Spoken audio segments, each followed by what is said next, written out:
أعوذ بالله من الشيطان الرجيم. بسم الله الرحمن الرحيم.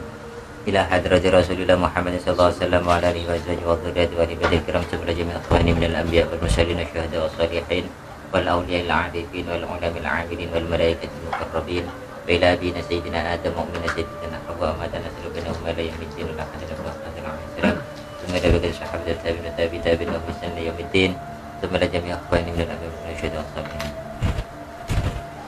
إلى حضرة شريك الأرض إلى مغارب بريبة لا هذا الجميع شيء وشد معلم شيء وشيء وسنة هذا الشيء لكن شيء وتردد من شيء مثلا من شيء إلى هذا الوالدين ورحمهم كما ربنا صغارا يا الله إنك تعلم سورة المعلم فالفاتحة بنية الشفاء والدواء الخير وكل ذلك ظاهرا وباطنا علينا بمشاور الله لهم الفاتحة. أعوذ بالله من الشيطان الرجيم. بسم الله الرحمن الرحيم. الحمد لله رب العالمين الرحمن الرحيم مالك يوم الدين إياك نعبد وإياك نستعين اهدنا الصراط المستقيم صراط الذين أنعمت عليهم غير المغضوب عليهم ولا الضالين. رب اغفر لنا ولوالدينا ولسائر المسلمين آمين. أعوذ بالله من الشيطان الرجيم. بسم الله الرحمن الرحيم. سبحانك ربنا لا علم لنا إلا ما علمتنا إنك أنت العليم الحكيم وتب علينا إنك أنت التواب الرحيم وتقبل منا إنك أنت السميع العليم وعلمنا من لدنك علما نافعا يا ذا الجلال والإكرام. اللهم افتح لنا حكمتك وانشر علينا رحمتك يا ذا الجلال والإكرام.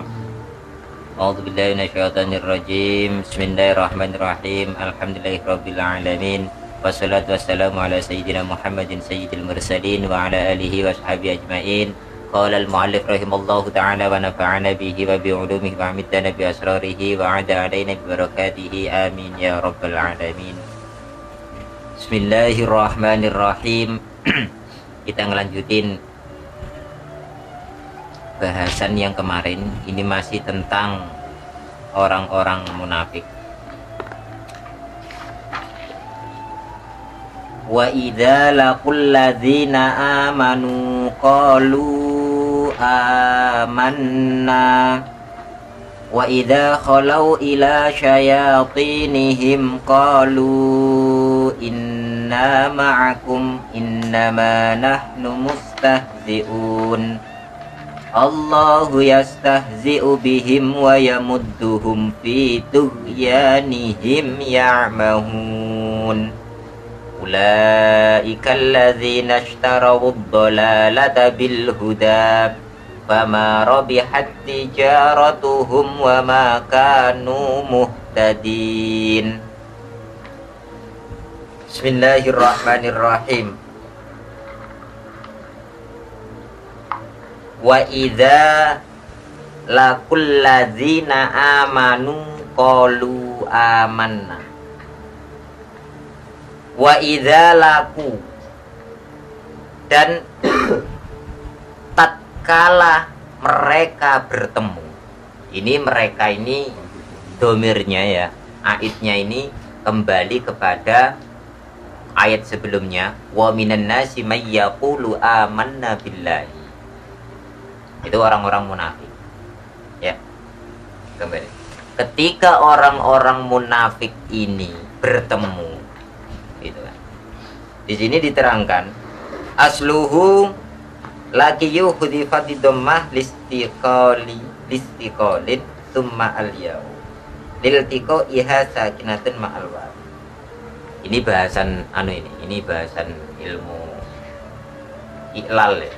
Jadi nggak usah diterangin dengan rumah, nggak paham kalau nggak ngerti dari awal jeruntungannya ya. Jadi asalnya laku itu laki gitu. Wa idza laku, dan tatkala mereka orang-orang munafik bertemu siapa? Bertemu alladzina amanu, bertemu orang-orang yang beriman.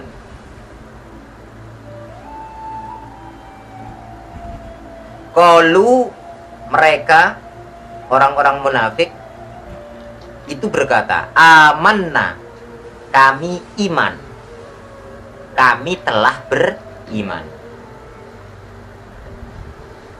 Jadi amanna, kami telah beriman. Terus wa idza kholau, dan tatkala sudah sepi, ya, wa idza kholau, dan tatkala sudah sepi.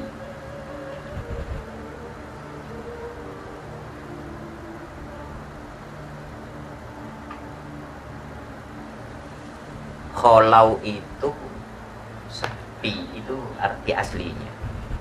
Tapi di sini kholau itu kholau minhum wa roja'u, kayak gitu. Ketika sepi, sudah nggak ada lagi orang-orang yang beriman. Mereka nggak ketemu orang-orang yang beriman, wa roja'u, dan mereka telah kembali.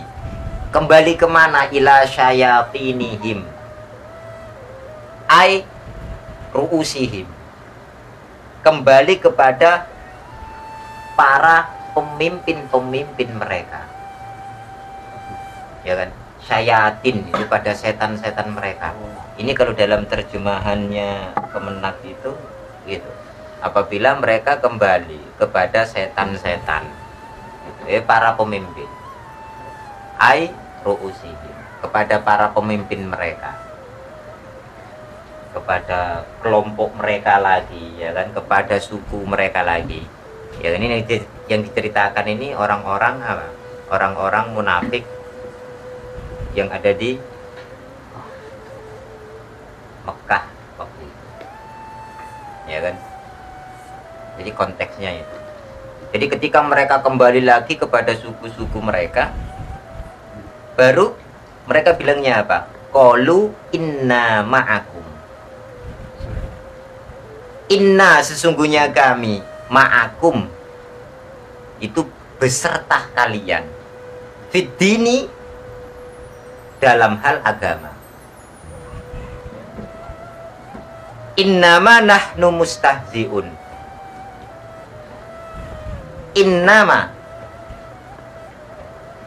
sesungguhnya kami, innama nahnu, sesungguhnya kami, mustahzi'un, hanya sekedar apa?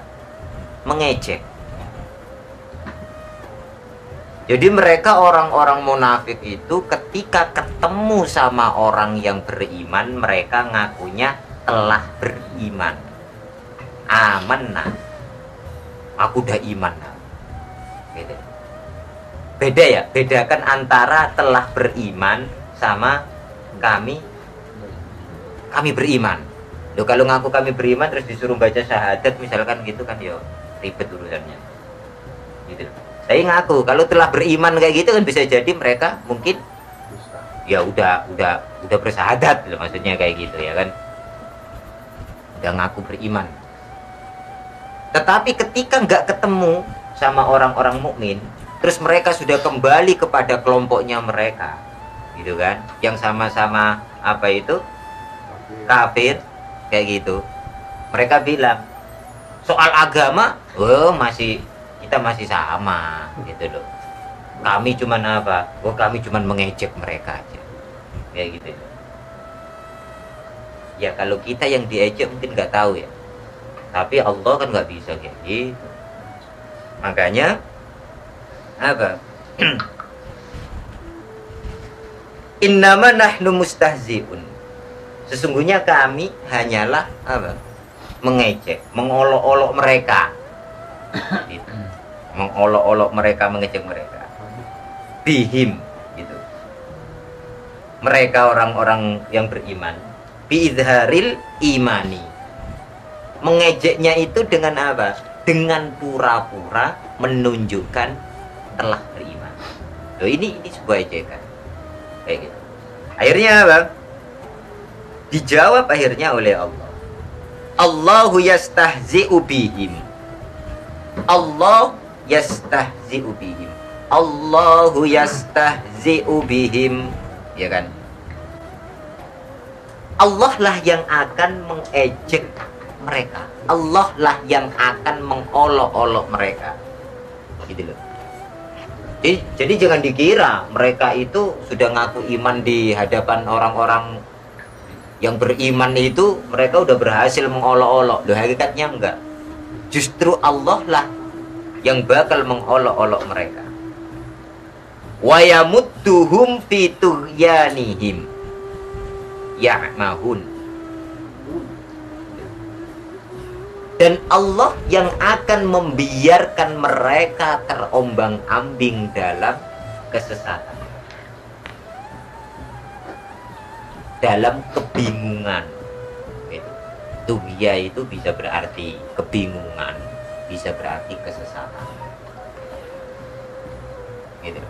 Ya justru Allah yang akan apa?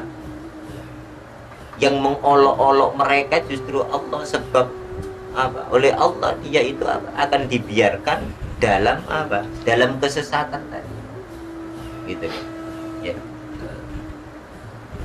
Dia akan tetap Allahu yastahzi'u bihim. Allah lah yang akan mengolok-olok mereka, yang akan mengejek mereka. Yujazihim bistihzaihim. Ini sebagai apa?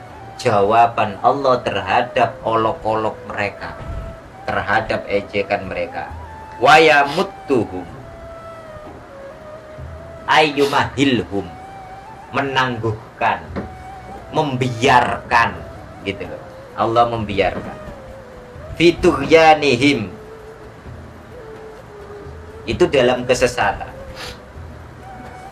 Bitajawuzihim, bitajawuzihimul hatta fil kufri. Mereka akan dibiarkan oleh Allah dalam apa? Dalam kekafirannya, dalam kesesatannya itu dibiarkan oleh Allah. Gitu loh. Ya'mahun, itu mereka terombang-ambing, bingung mereka itu. Gitu loh.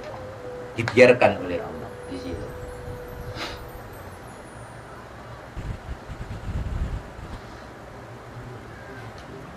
Ulaika alladzina ishtarawud dhalalata bil huda. Ulaika, mereka itulah, ya kan, orang-orang munafik tadi, alladzina, orang-orang yang ishtarawud dhalalata bil huda, yang telah apa? Menjual apa? Menjual petunjuk dengan kesesatan. Jadi ini apa? Unik ini. Allah sering menganalogikakan itu dengan hal-hal jual beli. Ini kira-kira apa? Ulaikal ladzina ishtarawud dhalalata bil huda.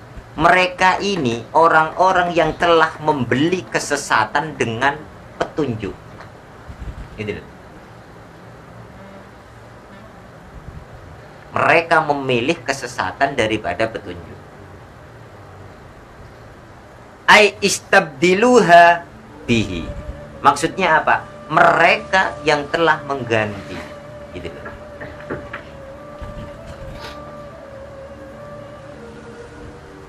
Jadi ibaratnya kayak gini, sudah dikasih tahu oleh Allah, ya, sudah dikasih tahu oleh Allah perkara yang hak, tapi mereka tetap milih perkara yang batil. Allah telah menunjukkan kebenaran, tetapi mereka tidak mau menerima kebenaran itu. Itu oleh Allah digambarkan, mereka telah membeli kesesatan dengan petunjuk. Mereka telah mengganti. Gitu loh. Jadi petunjuk yang harusnya mereka bisa dapatkan, itu mereka abaikan. Mereka lebih memilih kesesatan. Fama robihat tijaratuhu. Fama robihat tijaratuhu. Maka perdagangan mereka itu tidak mendatangkan untung. Mau untung gimana? Gitu loh. wong melepas petunjuk mengambil kesesatan. Gitu loh. Jadi perniagaan mereka ini tidak mendatangkan keuntungan. Aima rabihu fiha bal khasiru limasirihim ilan nar al-mu'abbadati alaihi. Kata Allah. Apa itu? Ini kata para mufassir itu, kata Imam Suyuti itu, perdagangan mereka itu tidak mendatangkan keuntungan sama sekali. Justru mendapatkan kerugian sebab mereka menuju kepada keabadian neraka. Gitu.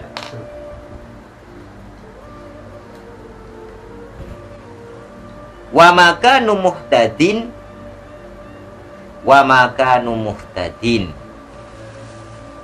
dan mereka wa makanu muhtad dan mereka tidak akan mendapatkan petunjuk dari Allah. Gitu loh.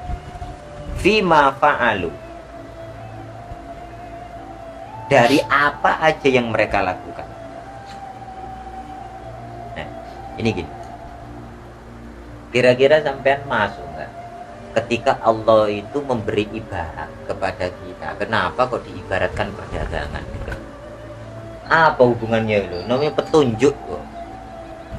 Ini bahas petunjuk. Tapi Allah itu kok apa? Perumpamaannya itu yang diberikan itu kok perdagangan. Orang-orang munafik itu laksana apa? Orang yang melakukan perdagangan, ya kan?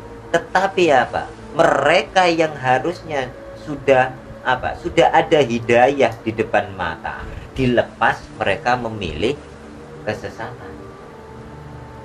Sehingga perdagangan mereka itu ya pasti rugi. Gitu loh. Sebab hidayah mampu mengantarkan seseorang kepada surga, ya kan? Kesesatan mengantarkan seseorang kepada neraka. Loh kok milih neraka?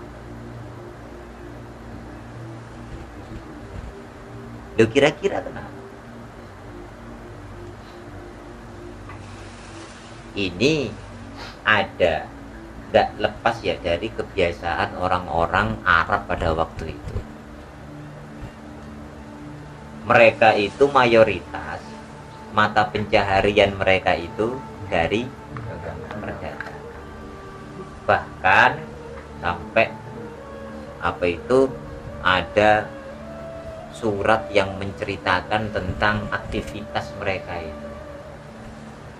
Ila fi Quraisy ila fihim rihlatash shita'i was-shayb, gitu kan. Falyabudu rabb hadzal bait alladzi at'amahum min ju'in wa amanahum min khauf. Gitu. Jadi mereka itu aktivitas perdagangan itu mereka itu udah biasa, gitu loh. Sehingga kalau dikasih analogi-analogi yang dekat dengan aktivitas keseharian mereka, itu kan diharapkan mereka lebih gampang untuk memahaminya, itu lebih mudah, gitu loh. Ya, jadi ini orang munafik. Jadi makanya apa? Sifat-sifat semacam ini bisa kita apa? Bisa kita deteksi ada nggak dalam diri kita, gitu loh. Jadi kita nggak usah deteksi orang lain tuh, ngapain gitu, ribet banget. Ya kita masih butuh orang lain. Udah kita mendeteksi itu di diri kita. Ada nggak kita itu termasuk tipe yang kayak gitu? Di muka bilang apa, di belakang bilang apa. Lebih beratnya kan kayak gitu. Orang-orang nggak konsisten, orang bermuka dua katanya gitu loh. Ya, kalau dua tanggung, kalau 10 sekalian kan dosa muka. Gitu loh, ya kan? Kalau cuma dua tanggung. gitu ya. Ya jadi ini apa itu gini, ketika kita mencoba memahami Al-Quran gitu ya, itu coba apapun yang ada di situ itu coba kita renungkan. Gak hanya sekedar artinya apa, maknanya apa, enggak. Cuman ketika Allah ngasih contoh, terus ada analogi-analogi tertentu yang Allah berikan, ya kan, di dalam Al-Quran itu tuh kita tuh bisa nangkep, loh kenapa ya? Kok yang dibikin contoh kok ini? Gitu loh. Kok gak yang lain aja misalkan? Gitu ya. Ya sebab apa? Itu biar lebih mudah dipahami. Gitu loh. Biar lebih mudah dipahami. Sebab Al-Quran itu kalau dikaji benar, kalau disampaikan benar, siapapun itu bisa memahami Al-Quran. Gak nunggu sampai beriman dulu. Bisa Pak Op bisa mengatakan Al-Quran benar gitu. Siapapun bisa. Ya bahkan orang kafir. Justru Al-Quran awal-awal itu ya untuk orang-orang kafir itu dibacakan oleh Rasulullah. Bagaimana mungkin mereka beriman kalau itu nggak dibacakan oleh Rasulullah? Wah, enggak kata bacain, mereka masih kafir, nunggu mereka beriman. Lu ya ruwet ya, susah. Terus Rasul nyampein apa? Gitu loh. Iya kan? Sehingga banyak kisah-kisah para sahabat itu apa? Itu setelah mendengar Al-Quran, setelah memahami Al-Quran pada masuk Islam. Gitu loh. Ya kan? Ya karena di situ. Loh kalau kira-kira dahsyatnya Al-Quran kayak gitu, kalau baca Al-Quran kira-kira mau dikencengin suaranya apa mau digeremeng gitu. Nah. Ya kan? Ya tapi kencengnya juga jangan teriak-teriak juga kayak gitu, udah standar aja gitu loh. Ya kan ada waktu-waktu tertentu. Ntar nih kalau udah bulan Ramadan ini, oh nggak apa-apa, dan darusan di musola di masjid nggak apa-apa. Cuman ya tahu waktu. Gitu loh. Jam berapa nih? Gitu loh. Ada kesepakatan. Jam berapa nih? Boleh pakai pengeras. Keluar itu sampai jam berapa? Gitu. Setelah itu jam itu gitu ya udah dimatiin biar nggak mengganggu yang lain. Mau lanjut sampai subuh ya monggo. Wis tak lanjutnya sampai sahur. Tim Abah Jadun darusan sampai sahur. Gitu loh ya monggo gitu loh. Ya. Lalu apa itu selanjutnya. Cuman memang Al-Quran itu penting. Jadi Al-Quran dibacakan itu tuh penting, itu penting. Ya, sebab apa? Loh ini loh. Bisa jadi ada orang-orang sekitar kita, ya kan? Ada orang-orang sekitar kita itu nggak punya kesempatan untuk membaca Al-Quran. Mungkin punya kesibukan, ya kan? Sehingga dia nggak bisa membaca Al-Quran sendiri. Waduh, saya dagang, misalkan. Saya dagang makanan. Kalau siang kan nggak laku. Sejak bulan puasa saya dagangnya malam, misalkan. Waktunya yang lain darusan, dia nggak bisa darusan. Siangnya, oh dia harus belanja, dia harus istirahat, kan gitu. Biar malamnya bisa dagang lagi, misalkan. Wong jualan makanan, gitu ya.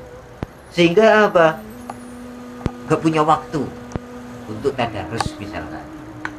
Loh, boleh jadi karena kita membaca Al-Qur'annya dikencengi. Gitu loh. Dia itu senang. Ya udah. Meskipun nggak baca sendiri, minimal denger Al-Qur'an dibaca. Itu kan gitu.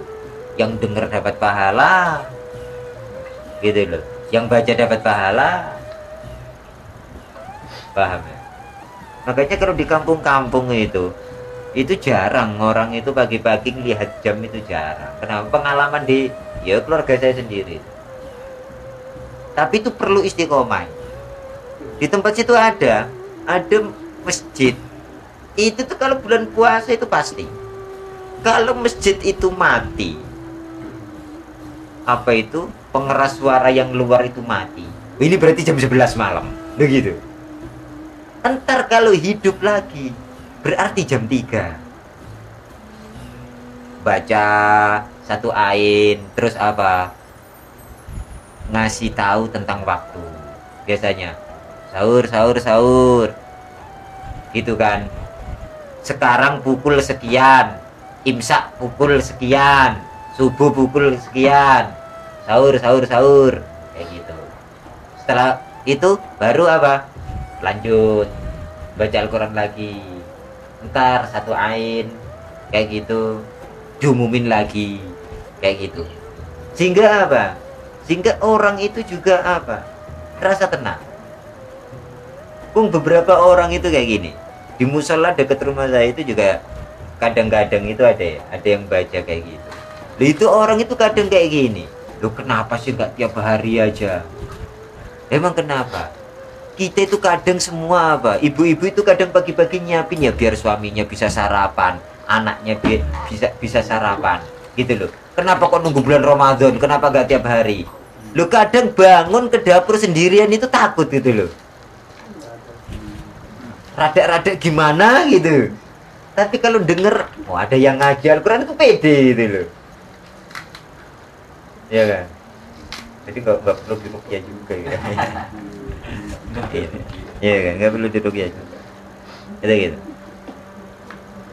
Jadi gitu ya. Makanya ya, saya perhatikan kemarin yang mulai dari ayat 8 itu. Wa minan nasi may yaqulu amanna billah wa bil yawmil akhir wa ma hum bimu'minin itu. Orang-orang yang ngaku iman kepada Allah dan hari akhir tapi enggak, nyatanya mereka itu enggak iman. Kayak gitu. Ini di ayat ini itu disifati oleh Allah itu ketika mereka bertemu dengan orang-orang mukmin, mereka mengatakan kami telah beriman. Padahal hakikatnya sama, mereka tidak beriman. Gitu loh. Ucapan mereka tujuannya hanya untuk mengolok-olok orang-orang yang telah beriman. Wong sebelumnya dikatakan kok, mereka bilang kok. Apa sebelumnya yang kemarin tuh? Qalu anu'minu kama amanas sufaha. Gitu kan. Apakah kami ini harus beriman seperti mereka orang-orang bodoh katanya. Udah kayak gitu. Ujuk-ujuk sampai ketemu ngaku kami telah beriman ya. Wah, ini pasti pembohongan gitu loh, hoak ini. Omongannya hoak ini. Hati-hati loh ya. Makanya ya sifat-sifat semacam ini perlu kita apa? Kita deteksi di dalam diri kita. Masihkah kita melakukan perbuatan-perbuatan yang semacam ini? Gitu loh. Ketika kita ketemu langsung sama orangnya, kita bilang apa? Ketika di belakangnya kita bilang apa? Makanya belajar jujur. Belajar jujur. Sebab apa? Sekali kita melakukan kebohongan, maka akan ada kebohongan-kebohongan selanjutnya. Kebohongan kedua, ketiga, dan seterusnya. Bohong sekali. Gitu loh. Akhirnya apa? Ketika di satu kesempatan yang lain dia akan bohong untuk menutupi kebohongan yang pertama. Lu terus akan gitu siklusnya. Ya kan? Makanya inilah kata Rasul apa?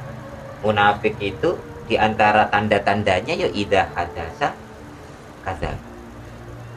Ketika berbicara bohong. Dusta. Gitu loh, nggak sesuai fakta, hoak. Loh, makanya kira-kira ya, kalau sampai sekarang menerima kabar hoak terus langsung diteruskan, di-share lah, kira-kira apa itu masuk kita itu munafik ya? Masuk keluar lagi. Masuk keluar lagi ya. Kayak gitu ya. Jadi ini apa itu sifat-sifat ya yang memang harus kita deteksi ada enggak di diri kita, gitu loh, ya kan? Baru di ayat selanjutnya nanti ayat 17 sampai 20 ini nanti baru.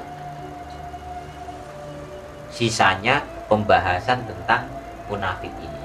Seperti janji saya nanti saya kasih nanti apa itu secara global, secara umum kategori munafik itu kayak gimana sih menurut Al-Quran, kayak gitu. Insya Allah nanti baru saya kasih tahu. Ini loh ayat-ayat yang membahas tentang ciri orang munafik itu ini kayak gitu. Itu nanti apa? Itu nanti saya sambungkan semuanya. Lah, ini tujuannya apa? Kita belajar mendeteksi. Apakah nanti di ayat-ayat itu yang diterangkan Allah tentang ciri-ciri orang munafik itu, apakah itu ada dalam diri kita? Nah, ini pentingnya kita belajar itu untuk memperbaiki kualitas ibadah kita. Ya, nggak penting kita itu apa? Tahu ibadah orang lain itu nggak penting, gitu loh. Nggak usah kita, wah si A ini gini, si B gini, nggak usah. Mending kita apa? Kita koreksi kita sendiri, gitu loh.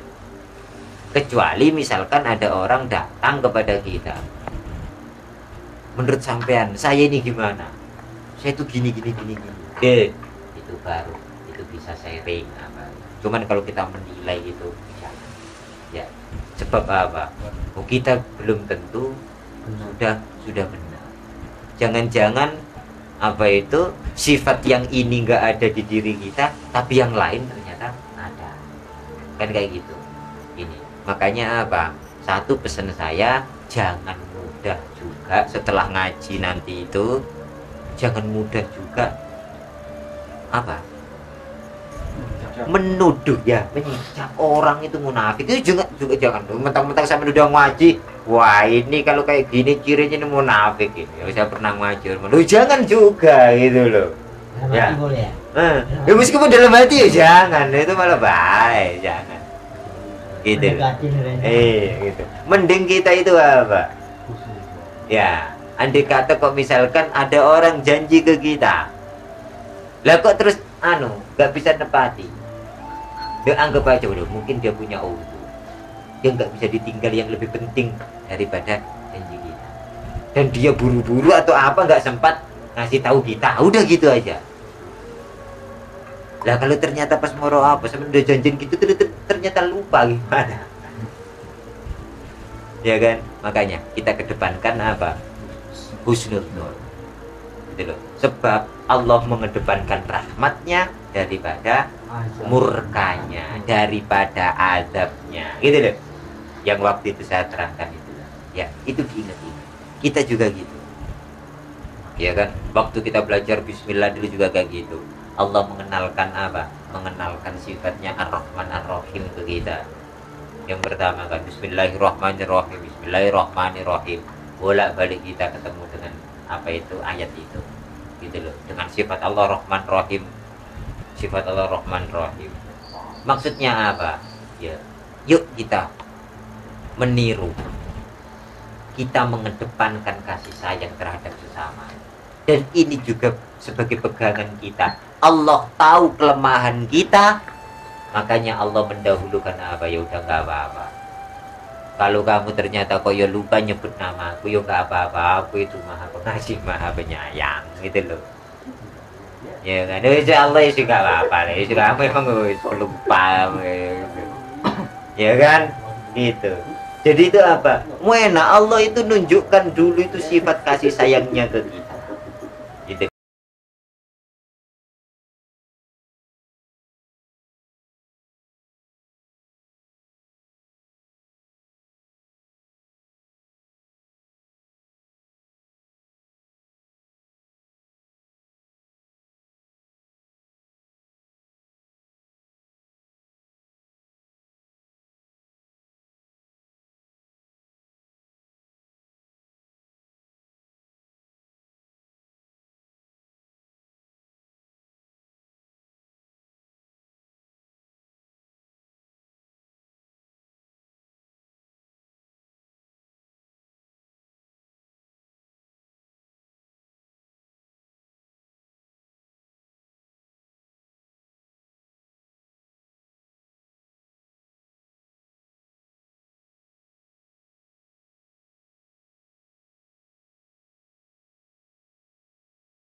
بالله من الشيطان الرجيم بسم الله الرحمن الرحيم الحمد لله رب العالمين الرحمن الرحيم مالك يوم الدين إياك نعبد وإياك نستعين اهدنا الصراط المستقيم صراط الذين أنعمت عليهم غير المغضوب عليهم ولا الضالين.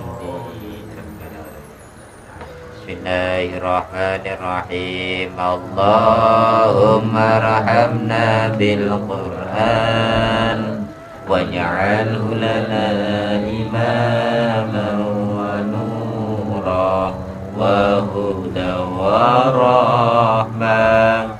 Allahumma dzakirna minhu ma nasina wa 'allimna minhu ma jahilna warzuqna tilawatahu ana al-laili wa atrafan nahar waj'alhu lana hujjatan ya rabbal alamin.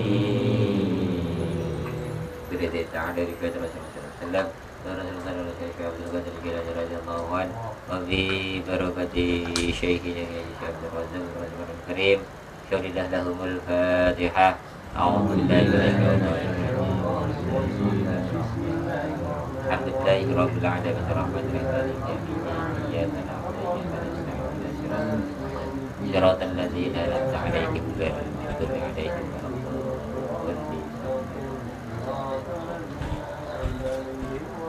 Assalamualaikum warahmatullahi wabarakatuh.